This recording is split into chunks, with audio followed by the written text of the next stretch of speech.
আজকে সকালে ইবাদ ফজর একটা কিতাব পড়ছিলাম, আল্লামা জুলফিকার, পীর জুলফিকার হাফিজাহুল্লাহ তার লেখা অসাধারণ একটা কিতাব। তো সেখানে একটা জায়গায় তিনি লিখেছেন যে আল্লাহ সুবহানাহু ওয়া তাআলা কিছু বান্দাকে দেখে লজ্জা করবেন, আল্লাহ পাক লজ্জা করবেন, তাদেরকে শাস্তি দিতে আল্লাহ লজ্জা করবেন, তাদেরকে শাস্তি দিতে আল্লাহ পাকের লজ্জাবোধ হবেন। চিন্তা করতে পারেন কারা তারা? বলা হচ্ছে তারা সেই সব মানুষ যারা কালো কালো চুল কালো দাড়ি নিয়ে ইবাদত শুরু করেছে, কালো চুল কালো দাড়ি নিয়ে ইবাদত শুরু করেছে, ইবাদত করতে করতে এটা সাদা হয়ে গেছে। তার মানে শায়েখ মানে কিন্তু বৃদ্ধ, শায়েখের অনেক অর্থ হয়, শায়েখ মানে পণ্ডিত স্কলার, শায়েখ মানে কিন্তু বৃদ্ধ। তো আমরা দোয়া করি আল্লাহ পাকের কাছে, আল্লাহ পাক আমাদেরকে সব দিক থেকেই সুস্থতার সাথে আল্লাহর ইবাদত করতে করতে শায়েখ হওয়ার তৌফিক দান করেন, আমিন। এখন প্রসঙ্গে আসি যে ইসলামী মাহফিলটা হচ্ছে আপনাদের এখানে বেশ কয়েকদিন থেকে, কয়েকদিন হলো আজকে, এই পঞ্চম দিন মাশাআল্লাহ। তো আমরা রবিউল আউয়াল মাসে আছি, সিরাতের মাহফিল হচ্ছে, এটা আমার জন্য খুবই আনন্দের, কারণ সিরাত কেন্দ্রিক দীর্ঘমেয়াদী কিছু কাজ করার পরিকল্পনা আছে ইনশাআল্লাহ। যতই সিরাত পড়ি ততই মনে হয় যে এই সিরাতের আলোটাই মানুষের মধ্যে বেশি ছড়ানো দরকার। কোরআন, কোরআনের তিলাওয়াত, কোরআনের ভাষা, কোরআনের ব্যাকরণ, কোরআনের তর্জমা, এইগুলো যদি ছড়ানো যায় আমাদের এই বাংলার মানুষের মধ্যে, ইনশাআল্লাহ একদিন না একদিন দিন কায়েম হবে ইনশাআল্লাহ। না ছড়ানো পর্যন্ত হবে না, যতই শোডাউন করি না কেন লাভ নাই। হার্ট টু হার্ট কোরআন থাকতে হবে, অ্যাটলিস্ট কোরআন আমরা পড়ে বুঝতে পারি, এই পর্যায়ে যেতে হবে। আমরা বক্তব্য করছি মাশাআল্লাহ, অনেকেই বক্তব্য নিয়ে খেদমত করছেন, কিন্তু ওরা যখন আবার স্কুলে ভর্তি হচ্ছে তারা কোরআন হারিয়ে ফেলছে, আবার কলেজে পড়তে যাচ্ছে সেখানে কোরআন থেকে তারা সরে যাচ্ছে। শুধু বক্তব্য না, আমাদের দরকার ইসলামিক বিশ্ববিদ্যালয়, আমাদের দরকার শহরে শহরে ইসলামিক বিশ্ববিদ্যালয়। এবং জেনারেল শিক্ষিত মানুষের সংখ্যা বাংলাদেশে প্রায় 70%, আরও বেশি হবে, আমি কম করে বললাম। আমরা 20-30% মানুষ মসজিদ, মাদ্রাসা, তালিবে ইলম, তালাবুল ইলম, আল মুজাহাদা ফি তরিকিল ইলম এগুলোর সাথে আছি। বাকি 70% একটা হিউজ কমিউনিটি আমরা মসজিদ, মাদ্রাসা, শায়েখ, ওস্তাদ, তালাবুল ইলম এগুলো থেকে দূরে থাকি। এই 70% মানুষকে কীভাবে কোরআন শেখানো যায় এই ফিকিরটা করতে হবে, আল্লাহ পাক তৌফিক দান করুন। তো এই জন্য দরকার কোরআনিক কিছু কোর্সেস, কোরআনের দার্স, কোরআন শিক্ষা কার্যক্রম চালু করা। একদিন মসজিদে এসেছি নট নেসেসারি, মানে not enough, necessary of course but not enough, এটা যথেষ্ট না। আমাদেরকে এভাবেই 3 মাস এসে কোরআন শিখতে হবে, আরও 2-1 মাস সময় বাড়িয়ে দিয়ে কোরআনের তর্জমা, অ্যারাবিক গ্রামার কিছু শিখতে হবে। তখন গিয়ে একটা পরিবর্তন দেখা যাবে ইনশাআল্লাহ, আল্লাহ পাক তৌফিক দান করুন। কারণ কিছু সমস্যা আছে আমাদের, সেটা হলো আমাদের শিক্ষা ব্যবস্থায় জেনারেল শিক্ষা এবং ইসলামিক শিক্ষা আলাদা করে দেওয়া হয়েছে। মালয়েশিয়ার মতো কান্ট্রি সব দিক থেকেই ডেভেলপ করেছে, তারা শুধু টলেস্ট বিল্ডিংই নির্মাণ করে নাই, তারা শিক্ষা ব্যবস্থায় এমন একটা নীতি চালু করেছে যে একজন কলেজ পড়ুয়া ছাত্র ইমামতি করতে পারে, ছোটো থেকেই সে এভাবেই পড়াশোনা করে উঠে আসছে। এটা আমরা করতে পারতাম, এটা আমাদের যারা দায়িত্বশীল আছেন, শিক্ষা বিভাগে যারা আছেন, রাষ্ট্রে যারা আছেন, তারা করতে পারতেন এবং আপনাদের পারা উচিতও বটে। আর আজকে আমাকে টপিক দেওয়া হয়েছে নবী সাল্লাল্লাহু আলাইহি ওয়াসাল্লামের নেতৃত্বের গুণাবলী। তো এই টপিকটি এতই ক্রিটিক্যাল, ওনারা আমাকে বলেছেন 10টা থেকে 11টা পয়েন্টস আপনি বলেন। তো আমি শুধু গাড়িতে লিখতে আসছিলাম, তো দেখলাম যে 18 থেকে 20টা হয়ে গেছে। এখানে লিখতে থাকলে 50টা কম হবে না। নেতৃত্বের গুণাবলী, নবী সাল্লাল্লাহু আলাইহি ওয়াসাল্লাম কীভাবে তার নেশনকে লিড দিয়েছেন। তো লিডারশিপের প্রথম তার যে একটা ভিশন ছিল সেটা হলো সবাইকে শিক্ষিত করে তোলা। দেখুন আপনি একজন সাহাবী খুঁজে পাবেন না যিনি অশিক্ষিত। আমি অশিক্ষিত বুঝাচ্ছি কোন সেন্সে, লিখতে জানে, পড়তে জানে, এটাই শিক্ষার মানদণ্ড নয়। এমন একজন সাহাবী আপনি খুঁজে পাবেন না যিনি কোরআন এবং সুন্নাহর জ্ঞান জানেন না, একজন সাহাবীও নাই। এমনকি আবু সুফিয়ান রাদিয়াল্লাহু আনহু, যিনি একদম শেষে গিয়ে ইসলাম কবুল করেছেন, কখন? ওই যে মক্কা বিজয়ের আগে, তিনিও শেষ বয়সে যখন রোমকদের সাথে যুদ্ধ করছিলেন, ইয়ারমুকের যুদ্ধ, সেই যুদ্ধে কিন্তু তার একটা বড় ভূমিকা ছিল, তিনি একটা বড় ভূমিকা রেখেছেন ইয়ারমুকের যুদ্ধে। মানে এক পর্যায়ে মুসলিমরা জিতে যাচ্ছিল, কিন্তু রোমকদের পাল্টা আক্রমণে মুসলিমরা ছত্রভঙ্গ হয়ে পড়ে এবং মুসলিমদের রমণীদের যে খেমা আছে, মানে তাবু, এই পর্যন্ত কুফার সৈন্যরা চলে আসছিল। এই সময় আবু সুফিয়ান রাদিয়াল্লাহু আনহু একটা জোরালো ভূমিকা রেখেছে এবং তার সাথে ছিলেন ইকরিমা বিন আবি জাহেল, আবু জাহেলের ছেলে ইকরিমা রাদিয়াল্লাহু আনহু। মানুষের লাইফটা আসলে কেমন, যার বাবা জাহান্নামী তার ছেলে জান্নাত। আর ইকরিমা রাদিয়াল্লাহু আনহু বলছেন যে কাতালতু রাসূলুল্লাহি ফি কুল্লি মাউতিন, আমি সারা জীবন রাসূলের এগেইনস্টে যুদ্ধ করেছি, আর আজকে কে আছো আমার সাথে মৃত্যুর বায়াত করতে পারো, কে আছো আমার সাথে মৃত্যুর বায়াত করতে পারো। তারপর তিনি আগ্রাসী আক্রমণ চালিয়ে রোমকদের যে দুর্গগুলো, মানে শেল, ওদের তো যুদ্ধ নীতি খুব উন্নত ছিল, সেগুলো ভেদ করে সামনে চলে যান। এটা টার্নিং পয়েন্ট ছিল ইয়ারমুকের যুদ্ধের। আমি যেটা বলছিলাম, আমাদের টপিক ইয়ারমুকের যুদ্ধ না, যে আবু সুফিয়ান রাদিয়াল্লাহু আনহু শেষ বয়সে ইসলাম কবুল করার পরেও মসজিদে বসে বসে কান্নাকাটি করতেন আর বলতেন যে হাদা কালামু রব্বি, হাদা কালামু রব্বি, এটা আমার রবের কালাম, এটা আমার রবের কালাম। তবে একজন সাহাবীও খুঁজে পাবেন না যিনি কোরআন এবং সুন্নাহর জ্ঞান থেকে দূরে ছিলেন। কিন্তু আমরা দুর্ভাগ্যজনক এখন অনেকে ইসলামের জন্য জীবন দিতে চাই, বাট কোরআন পড়তে জানি না।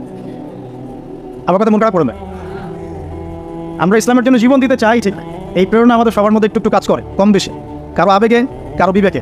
বেশিরভাগ মানুষের আবেগেই করে। তবে নবী সাল্লাল্লাহু আলাইহি ওয়াসাল্লাম আবেগী নবী ছিলেন না, তিনি খুবই ডিপ্লোম্যাটিক পারসন ছিলেন।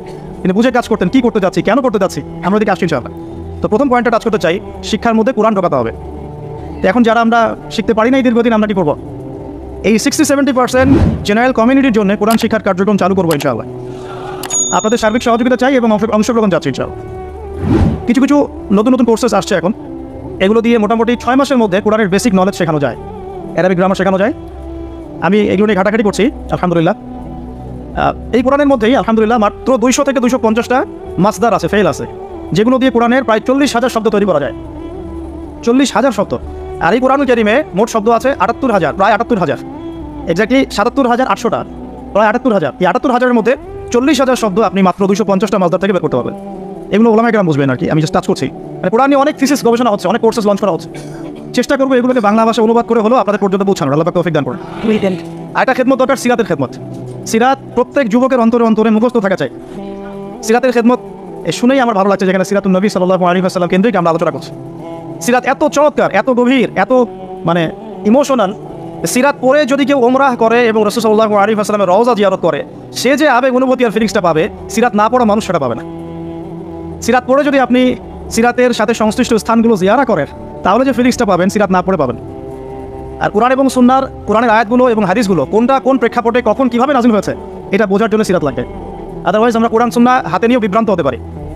সিরাত একটা উপন্যাস, একজন মহামানবের উপন্যাস, যে উপন্যাসটা তিনি নিজ হাতে লিখেন নাই, লিখেছেন আল্লাহ রাব্বুল আলামিন। সিরাত একটা উপন্যাস, এটা সেই ব্যক্তি লিখেননি যাকে নিয়ে সিরাত, বরং এটা লিখেছেন তার রব আল্লাহ রাব্বুল আলামিন। সিরাতুন নবী সাল্লাল্লাহু আলাইহি ওয়াসাল্লাম। তো সিরাতের অনেক পার্ট আছে, সিরাত এবং দাওয়াত, সিরাতের আলোকে দিন কায়েম, সিরাতের আলোকে সুন্নাহ, সিরাতের আলোকে আসবাবুন নুজুল, অনেক পার্ট হতে পারে। সিরাতের আলোকে গাজওয়া, সিরাতের আলোকে সারিয়া, সিরাতের আলোকে জিহাদ, সিরাতের আলোকে দাওয়াত, অনেক কিছু হতে পারে। তো আমরা চাচ্ছি সিরাতের একটা প্যানেল তৈরি করতে, মানে সিরাত বিশেষজ্ঞ প্যানেল। এখান থেকে অনেক ভালো ভালো অনেক বড় বড় ওলামায়ে কেরাম এবং অনেক ভালো ভালো তলেব ইলম উঠে আসবেন, যাদেরকে নিয়ে একটা প্যানেল করা যায়, করে সিরাতের ছোট থেকে ছোট, বড় থেকে বড় বিষয়গুলোকে নিয়ে আলাদা আলাদা করে আমরা দার্স রেডি করতে পারি। সিরাতের উপরেই দেখা গেল 50টা দার্স, ঠিক আছে? তো আমার নিয়াত আছে, আপনারা দোয়া করবেন আল্লাহ পাক যেন তৌফিক দান করেন। এবং সিরাত নিয়ে কাজ করতে ইচ্ছুক এমন যুবক ভাই বা যারা তালেব ইলম আছেন বা যারা এখন পড়াশোনা করছেন বা ওলামায়ে কেরাম যদি এগিয়ে আসেন, পরামর্শ দেন, আমি খুব উপকৃত হব চাও। আল্লাহ পাক তৌফিক দান করুন। একটা কোরআন, একটা সিরাত, আরেকটা দরকার হলো তাজকিয়া। এটা কি? আমি সুন্নাহ না বলে তাজকিয়া শব্দটা বলেছি এই কারণে, অনেকে আমরা সুন্নাহর উপর আমল করি বাট তাজকিয়া নাই। অনেকে সুন্নাহর উপর আমল করি, দাড়ি রেখেছি, টুপি পড়ছি, পাগড়ি পড়ছি, আমরা এমন কোনো সুন্নাহ নাই, আমলে বাদ দিচ্ছি, এমন কোনো সুন্নাহ নাই। 2 রাকাত তাহিয়াতুল মসজিদ পড়ছি, তাহিয়াতুল ওযু পড়ছি, বাট তাজকিয়া নাই। তাজকিয়া কি? আত্মশুদ্ধি। তাজকিয়া মানে কি? আত্মশুদ্ধি। আর তাজকিয়া যে আমাদের নাই, এটা বোঝার জন্য অনলাইন যথেষ্ট। অনলাইনে ফেসবুকে ঢুকলেই বোঝা যায় আমাদের তাজকিয়ার কি অবস্থা। এখানে অনেক সময় একজন আলেম আরেকজন আলেমকে যে ভাষায় গালি দিচ্ছেন, তাতে আপনারা পরকালে আল্লাহর কাছে কি জবাব দিবেন সেটা চিন্তা করতে হবে। তাজকিয়ার সাথে এগুলো কি সম্পর্ক? বাবা মা ভাই বোন জ্ঞাতি গোষ্ঠী তুলে গালি দিয়ে দিচ্ছে। তো যদি ওলামায়ে কেরামদের কেউ এই কাজগুলো করে থাকেন, তাহলে সাধারণ জনগণ কি করবে? কাদেরকে দেখে তারা শিখবে ইসলাম? ইস্যু পাগল হয়ে গেছে আমরা। মন চাইলে একটা কমেন্ট করে দিলাম, মন চাইলে একটা গালি দিয়ে দিলাম, মন চাইলে একটা শেয়ার দিয়ে দিলাম। এটার পরিপ্রেক্ষিতে উম্মার মধ্যে যে বিভক্তি বাড়ছে এবং প্র্যাকটিসিং মুসলিমদের সম্পর্কে জেনারেলদের যে একটা বিরূপ ধারণা সৃষ্টি হচ্ছে। আর যারা ইসলামের দিকে আসতে চায়, ওরাও আসার আগে আবার চিন্তা করছে 10 বার যে বাবা যাবো কি যাবো না। তো আমাদের দরকার নেই, আমাদের চরিত্র পরিশুদ্ধ করতে হলে তাজকিয়া দরকার। তাজকিয়া মানেটা কি? অনেকে এটাকে সুফিজমের সাথে সম্পৃক্ত করে দেয়।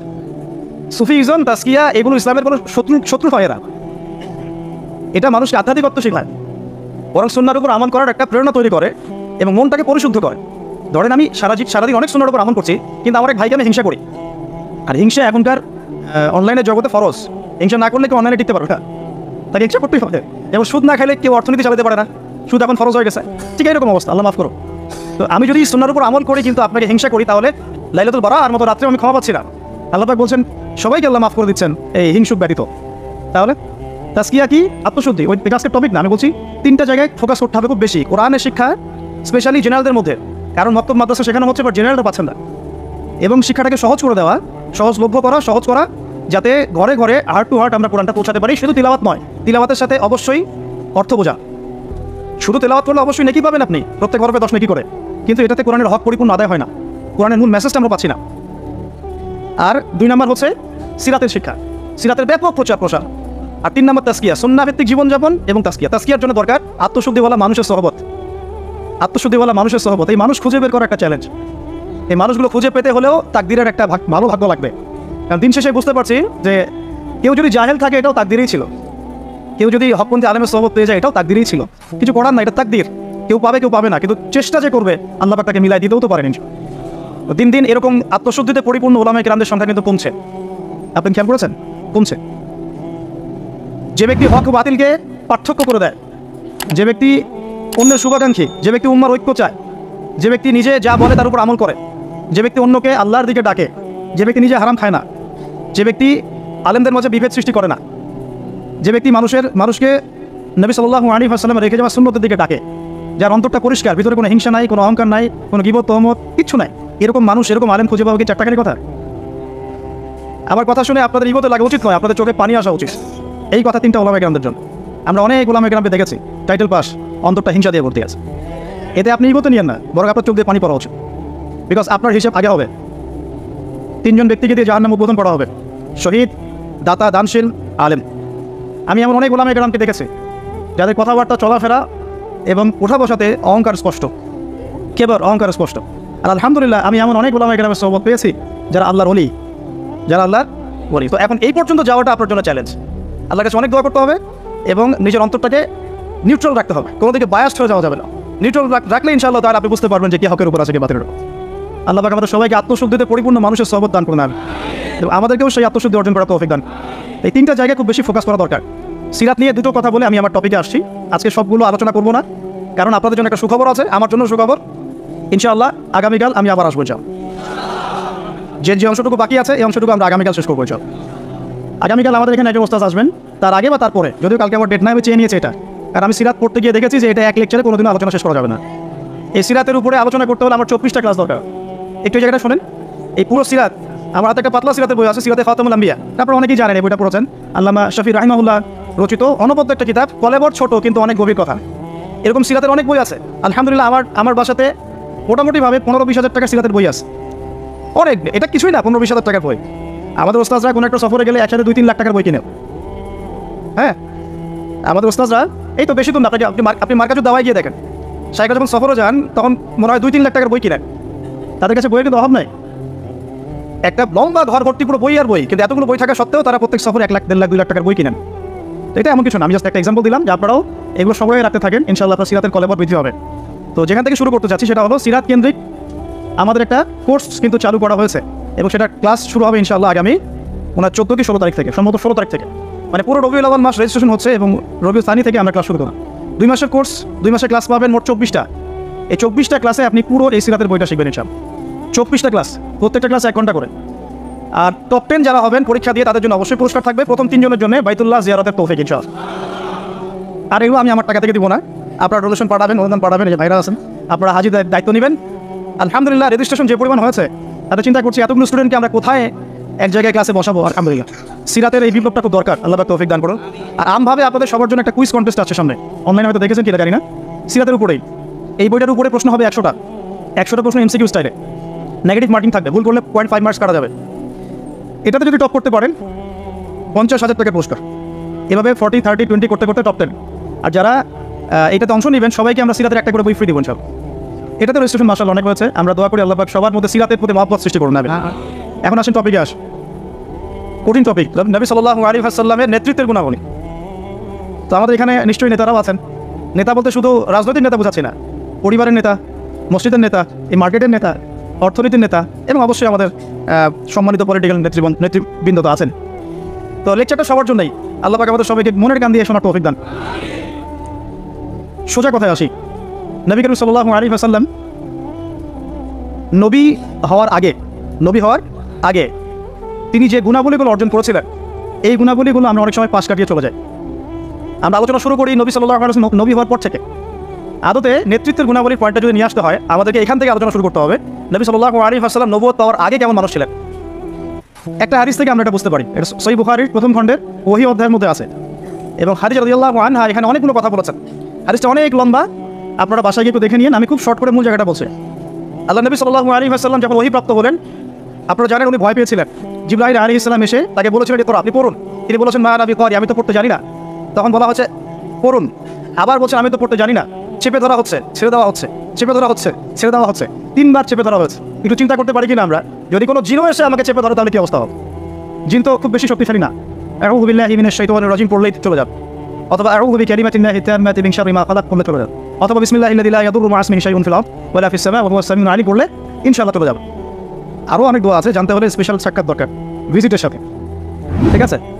এখন ফেরেশতা চেপে ধরলেন, তাহলে তো ব্যাপারটা অনেক কঠিন, অনেক বার্ডেন তার মাথায় তখন ছিল, বুকের মধ্যে ভার। এই অবস্থায় তিনি যখন বাসায় এসেছেন, খাদিজা রাদিয়াল্লাহু আনহাকে তিনি একটা কথা বলেছেন, খাশিত ওয়াকাদ খাশিতু আলা নাফসি, আমি আমার নিজের নফসের উপরে ভয় পাচ্ছি। আপনারা পড়ে দেখেন, সহিহ বুখারীতে আছে প্রথম খণ্ডে ওহী অধ্যায়। এই জায়গায় খাদিজা রাদিয়াল্লাহু আনহা 4টা থেকে 5টা বাক্য বলেছেন তার সম্পর্কে। 1, আপনি এতিমের দেখাশোনা করেন। 1, আপনি বিধবাদের খোঁজ খবর নেন। আপনি মুসাফিরদের খাবার দেন। হ্যাঁ, আপনি অসহায়ের পাশে দাঁড়ান। আল্লাহ রাব্বুল আলামিন আপনাকে ধ্বংস করবেন না ইনশাআল্লাহ। তিনি কিন্তু নবী এই মাত্র হলেন, আর এই কথাগুলো নবুয়তের আগের চারিত্রিক বৈশিষ্ট্য ব্যাখ্যা করছে, তাই তো? নবী সাল্লাল্লাহু আলাইহি ওয়াসাল্লাম বিয়ে করেছেন কত বছরে? 25। আর খাদিজা রাদিয়াল্লাহু আনহার বয়স তখন 40। নবী সাল্লাল্লাহু আলাইহি ওয়াসাল্লামের বয়স তখন 40, বিয়ে হয়েছে 25-এ। 25 থেকে 40 কত হলো? 15 বছর। এই 15 বছরে খাদিজা রাদিয়াল্লাহু আনহা দেখেছেন নবী সাল্লাল্লাহু আলাইহি ওয়াসাল্লাম মিসকিনদের পাশে থাকেন, তিনি এতিমের দেখাশোনা করেন, তিনি বিধবাদের খোঁজ খবর নেন, মুসাফিরদের অন্নদান করেন, মিসকিনদের পাশে থাকেন। মানে তিনি কারো প্রতি জুলুম করেন না, তিনি খুবই মানবিক একজন মানুষ, এবং তার চারিত্রিক বৈশিষ্ট্য অনন্য সুন্দর। ইনশাআল্লাহ আল্লাহ আপনার কোনো ক্ষতি করবেন না। এটা তার স্ত্রী তাকে বুস্ট আপ করলেন পিছন থেকে। এখন নবুয়তের আগের এই গুণাবলীগুলো কি আমরা অর্জন করতে পেরেছি? নবুয়তের আগের এই চারিত্রিক গুণাবলীগুলোই কি আমাদের নেতৃবৃন্দের মধ্যে আছে কিনা? নেতৃবৃন্দ বলতে আমরা সবাই বোঝাচ্ছি মনে করেন, আমাদের মধ্যে আছে কিনা? আমরা সবাই কোনো না কোনো জায়গায় দায়িত্বশীল, বাড়ির বা মসজিদের বা ব্যাংকের বা অর্থনীতির বা রাজনীতির। এখন এই যে এতিমের দেখাশোনা করা, বিধবাদের পাশে থাকা, মিসকিনদের খোঁজখবর নেওয়া, মুসাফিরদের অন্ন দেওয়া এবং দুর্বলদের সাহায্য করা, এটা আমাদের মধ্যে আছে কিনা? নবী তিনি এখন অন্য কেবল হলেন, নবুয়তের আগের গুণাবলী। নবীজি বলছেন, ইন্নামা বুইসতু লিউতাম্মিমা মাকারিমাল আখলাক, আমি উত্তম চরিত্রকে পূর্ণতা দেওয়ার জন্যই প্রেরিত হয়েছে। এবং বাস্তবতা দেখেন, নবী হওয়ার আগে আমাদের নবী সাল্লাল্লাহু আলাইহি ওয়াসাল্লামের যে চারিত্রিক বৈশিষ্ট্যগুলো ছিল, আমরা হতভাগা উম্মাহ, আমরা এখনও মুসলমান হয়েও, মুসলমান ঘরে জন্ম নিয়েও, কোরআন হাতে পেয়েও, হাদিস হাতে পেয়েও সেই গুণাবলী অর্জন করতে পারি। অগণিত মুসলমান জিনা করে, মুসলমান সুদ খায়, অগণিত মুসলমান ঘুষ খায়, অগণিত নেতৃবৃন্দ দুর্নীতি করেন। সবার কথাই বলছি, আমরাও দুর্নীতি করি। যেমন আমরা যে লেকচার দিতে বসেছি, আমি যদি আমার হক আদায় না করি, এটাও আমার ইলমের উপর দুর্নীতি হবে কি না? আর আমাকে যদি কোনো প্রশ্ন করেন যে প্যালেস্টাইন এমন যে ইস্যু চলছে, এটার কি জবাব হবে, আর আমি যদি আমার স্বার্থ চিন্তা করে পাশ কাটিয়ে ডানে বামে অ্যান্সার দেই, দুর্নীতি করলাম ইলমের সাথে, বললাম কি না? এই জন্য জিজ্ঞাসা করেন না। ঠিক আছে, আচ্ছা। তো দেখুন, নবী সাল্লাল্লাহু আলাইহি ওয়াসাল্লাম এই গুণাবলীগুলো আছে কিনা? আমরা সুদ খাচ্ছি, আমরা জিনা করছি। আপনি 5% মানুষ খুঁজে পাবেন না এখন যারা সুদ খায় না, কোনো না কোনোভাবে আমরা রিবার সাথে জড়িত।